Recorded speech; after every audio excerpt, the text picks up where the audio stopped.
Welcome back. పశ్చిమ బెంగాల్ ముఖ్యమంత్రి మమతా బెనర్జీ లాయర్గా అవతారం ఎత్తారు. సుప్రీంకోర్టులో ఈసీని ఒక రకంగా షేక్ చేశారు. సర్కి వ్యతిరేకంగా వాదనలు వినిపించిన పరిస్థితి ఉంది. ఎంజీ రావు గారు, ఏ రకంగా చూడాలి? ఫస్ట్ సీఎం సుప్రీంకోర్టులో వాదనలు వినిపించిన సీఎంగా మమతా బెనర్జీ రికార్డులకు ఎక్కిన పరిస్థితి కనిపిస్తోంది. సో ఈసీకి ఎంతవరకు ఛాలెంజ్ విసరగలిగారు మమతా బెనర్జీ అంటే మీ విశ్లేషణ ఏంటి? ఎస్ అంటే బీహార్ ఎలక్షన్స్, అసెంబ్లీ ఎలక్షన్లో బీజేపీ విజయం సాధించిన తర్వాత నరేంద్ర మోడీ గారు ఒకటి ప్రకటించారు బహిరంగంగా. అదేంటంటే next target Mamata Banerjee, next target west బెంగాల్లో బీజేపీ జెండా పాతడం. ఇప్పుడు మమతా బెనర్జీ గారు కూడా మోడీ గారికి ఛాలెంజ్ చేశారు. వచ్చే అసెంబ్లీ అంటే 18వ అసెంబ్లీ ఎలక్షన్స్ వెస్ట్ బెంగాల్లో జరగబోయేది మమతా వర్సెస్ మోడీ. అంటే వచ్చే లోక్సభ ఎన్నికల ముందు అతిపెద్ద పోరాటం మమతా బెనర్జీకి నరేంద్ర మోడీ గారికి మధ్య జరుగుతుందని చెప్పవచ్చు. ఒక రకంగా రాహుల్ గాంధీ మోడీ గారి కంటే అతిపెద్ద కాంపిటీషన్ ఎవరి మధ్య అంటే మమతా బెనర్జీ మోడీ గారి మధ్య జరుగుతుంది. ఇప్పుడు మోడీ గారి విషయం ఛాలెంజ్కి మమతా బెనర్జీ గారు చాలా పెద్ద బ్రహ్మాస్త్రాన్ని వదిలారు.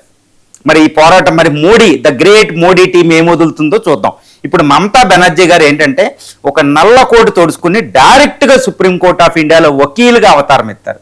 నిన్న BJP team, almost election commission team ఏంటంటే ఏమి చేయాలో పోలేని పరిస్థితి. ఎందుకంటే ఆవిడ వాదన పటిమకి even supreme court of India chief justice Kant, ఎవరండి, సూర్యకాంత్ గారే నిర్ఘాంతపోయినట్టు తెలుస్తుంది. నిర్ఘాంతపోయి 14 ఈ ఇన్స్ట్రక్షన్స్తో ఎలక్షన్ కమిషన్ ఫిబ్రవరి 10 లోపు సమాధానం చెప్పండి అని నోటీస్ ఇష్యూ జారీ చేయడం జరిగింది.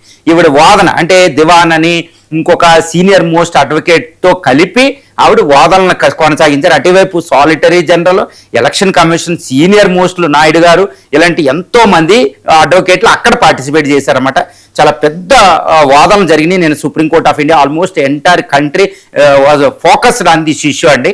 ఇందులో ఈవిడ ఏంటంటే చేతులు అంటే విత్ ఫోల్డెడ్ హ్యాండ్స్ అనమాట, ఫోల్డెడ్ చేతులు ఇలా దండం పెడుతూ ఒక నల్ల అంటే వకీల్ సాబ్గా వాదిస్తూనే, ఏదో చీఫ్ మినిస్టర్గా కాదండి, వకీల్ సాబ్గా అవతారం అయితే ఆవిడ మాట్లాడుతూ చీఫ్ జస్టిస్ని ఆవిడ అడిగింది అనమాట. సేవ్ ది డెమోక్రసీ అంటే గివ్ ది జస్టిస్ డెలివరీ చేయండి, వెస్ట్ బెంగాల్కి చాలా అన్యాయం జరుగుతుంది, డెమోక్రసీకి అన్యాయం జరుగుతుందని ఆవిడ వాదనలో మనకు కనిపించిన విషయాలు ఏంటంటే 18వ అసెంబ్లీ ఎన్నికలు కొన్ని నెలల్లో జరగబోతున్నాయి వెస్ట్ బెంగాల్లో.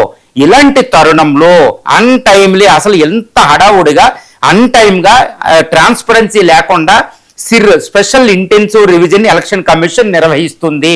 ఇందులో ఎంత దారుణం అంటే 7 కోట్ల మంది ఓటర్లు ఉంటే 1.5 కోట్ల మంది ఓటర్ల యొక్క నేముల్ని ఎల్డి లాజికల్ డిస్క్రిమినేషన్ అంటూ విత్ హెల్లో పెట్టేసింది ఎలక్షన్ కమిషను. ఇప్పుడు వాళ్ళందరూ అగమ్య గోచరంగా ఉన్నారంటే ఆవిడ మాట్లాడింది. అందులో ఆవిడ తీసిన ఒక వాదన ఏంటంటేనండి, దీనికి మళ్ళీ గవర్నమెంట్ తరఫున ఎలక్షన్ కమిషన్ తరఫున సమాధానం వచ్చింది. కానీ వాదన ఏముందో అంటే పెళ్ళయిన స్త్రీలు, భారతదేశంలో పెళ్ళయిన స్త్రీలకి అత్తారింటికి వెళ్ళేటప్పుడు పేరు మార్చి వెళ్ళబడతారన్నమాట, ఇంటి పేరు.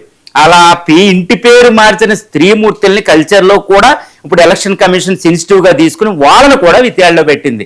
అంటే ఇది స్త్రీల యొక్క వాళ్ళ యొక్క సాంప్రదాయాన్ని ఇది జవదారుతుంది ఎలక్షన్ కమిషన్ అని చెప్పింది. దానికి చీఫ్ జస్టిస్ గారు కూడా చెప్పారు, మీరు ఎలాంటి విషయాలు చాలా సెన్సిటివ్గా వ్యవహరించండి అని ఎలక్షన్ కమిషన్కి అక్షింతలు వేయడం జరిగిందనమాట.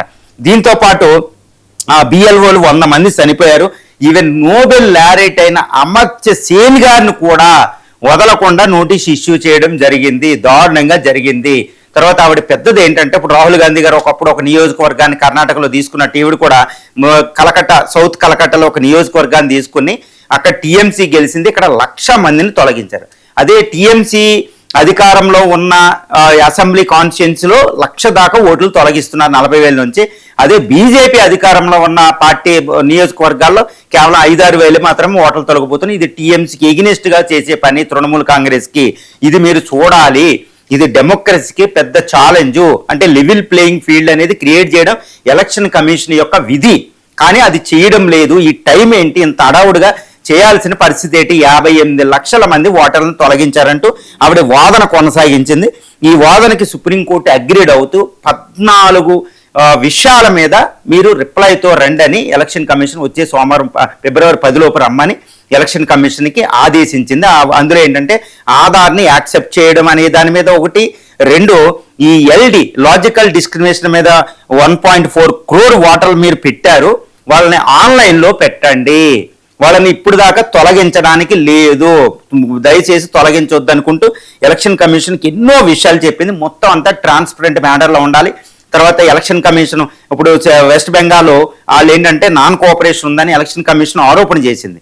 దానికి ఆవిడేంది మేము నాన్ కోఆపరేషన్ కాదు, అది ఇస్తామంటే ఎలక్షన్ కమిషన్ Group 4 ఎంప్లాయీస్ మీకు లిస్ట్ కావాలంటే అది స్టేట్ గవర్నమెంట్ పంపండి, వాళ్ళు ఇస్తారంటూ అక్కడ మమతా బెనర్జీకి అక్కడికక్కడే ఇన్స్ట్రక్షన్స్ ఇవ్వడం జరిగిందనమాట. అంటే ఇప్పుడు election commission versus Mamata Banerjee, west Bengal government ఒక రసవత్తరంగా, ఒక డ్రమాటిక్ గా జరుగుతుంది.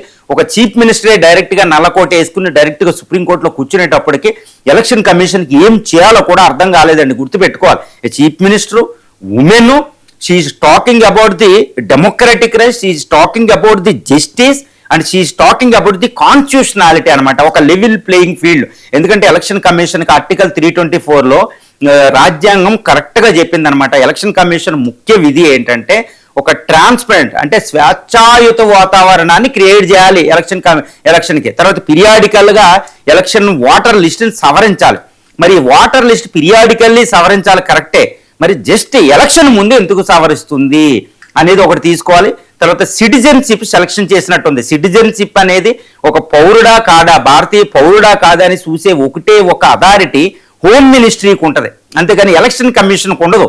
కానీ ఎలక్షన్ కమిషన్ చేసేది ఏంటంటే ఈ సిటిజన్షిప్ చేస్తుంది అనమాట, చెక్ చేసినట్టు కనపడుతుంది. మరి ఇది డిఫరెన్స్ ఎలా ఉంది, హోమ్ మినిస్ట్రీ చేయాలా, ఇది చేయాలా, సంయుక్తంగా చేయాలి, ఇలాంటి చాలా కాన్స్టిట్యూషనల్ క్వశ్చన్స్ ఈ సిరి మీద ఉన్నాయన్నమాట. ఇది స్పెషల్ ఇన్వెస్టిగేషన్ రివ్యూ మీద ఇది ఎలక్షన్ కమిషన్ చేసేది, ఇదంతా చాలా కాన్స్టిట్యూషనల్ క్వశ్చన్స్ ఉన్నాయండి. అందుకనే సుప్రీంకోర్టులో వందలాది కేసులు ఉన్నాయి. అదే చీఫ్ జస్టిస్ మమతా బెనర్జీ గారితో చెప్పడం జరిగిందమ్మా, దీని మీద చాలా కేసులు ఉన్నాయి, ఇవన్నీ కూడా విచారణ ఉన్నాయి, ఆధార్ ఇష్యూకి సంబంధించి వీటి మీరు వచ్చిన దానికి మేము ఇది చేస్తున్నాం, ఇదిగో నోటీస్ ఇస్తున్నాం, మళ్ళీ ఫిబ్రవరి 10 లోపల ఎలక్షన్ కమిషన్ వస్తే ఏం చేద్దామని. ఇది ఇట్ అట్రాక్టెడ్ ది నేషన్. ఒకప్పుడు రాహుల్ గాంధీ గారు సిరి మీద చేసిన ఉద్యమాన్ని మమతా బెనర్జీ గారు పక్కన పెట్టినట్టు అయింది అంటే రాహుల్ గాంధీ గారిని దాటేసింది ఉద్యమంలో.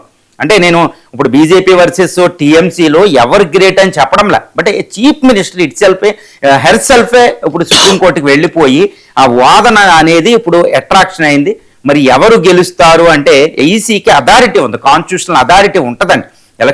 ఎలక్టోరల్ రోల్స్ని సవరించడం, ట్రాన్స్పరెంట్గా చనిపోయిన వాళ్ళని తొలగించడం, ఇవన్నీ చేసే అథారిటీకి ఉంది. కానీ ఎలక్షన్ కమిషన్ చేసేది ఏ పనైనా అనుమానాలకి తావుండకూడదు. ఎందుకంటే ఓటు వేసే పౌరుడు ఎలక్షన్ కమిషన్ అనేది నిష్పాక్షపాతంగా అన్బయాస్డ్గా వ్యవహరిస్తుందని ఒక నమ్మకాన్ని కలిగించాల్సిన బాధ్యత ఎలక్షన్ కమిషన్ న్యాయ వ్యవస్థకు ఉన్నట్టు అది ఉండాలన్నమాట. అంటే అపోజిషన్స్ తిడుతూ ఉంటే అంటే అన్నెసరి తిడుతున్నా ఏది తిడుతున్నా, కానీ అనుమానాన్ని నివృత్తి చేసి ఓటర్లో ఒక రకమైన కాన్ఫిడెన్స్, నమ్మకాన్ని కలిగించి వాళ్ళ ఓట్ బ్యాంక్ తీసుకురావాలి పోలింగ్ బూత్కి. ఆ నమ్మకం అనేది ప్రోధి చేయడం అనేది కూడా అతిపెద్ద విధి అనమాట ఎలక్షన్ కమిషన్. మరి అది చెయ్యాలి. ఈవెన్ అపోజిషన్ పార్టీస్ ఆయన్ని ఇంపీచ్ చేయడం, అవసరమైతే పదవి నుంచి తొలగించేటట్టు పార్లమెంట్లో బిల్లు పెట్టడానికి కూడా రెడీ అవుతున్నట్టు తెలుస్తుంది. మరి ఈ సందర్భంలో సుప్రీంకోర్టుకి ఆవిడ వెళ్ళింది చాలా ఆసక్తికరంగా. ఎలా ఉంటుంది ఫిబ్రవరి 10న ఎలక్షన్ కమిషన్ ఏ యొక్క వివరణలతో సుప్రీంకోర్టు ముందుకు వస్తుందో మళ్ళీ చూడాలి.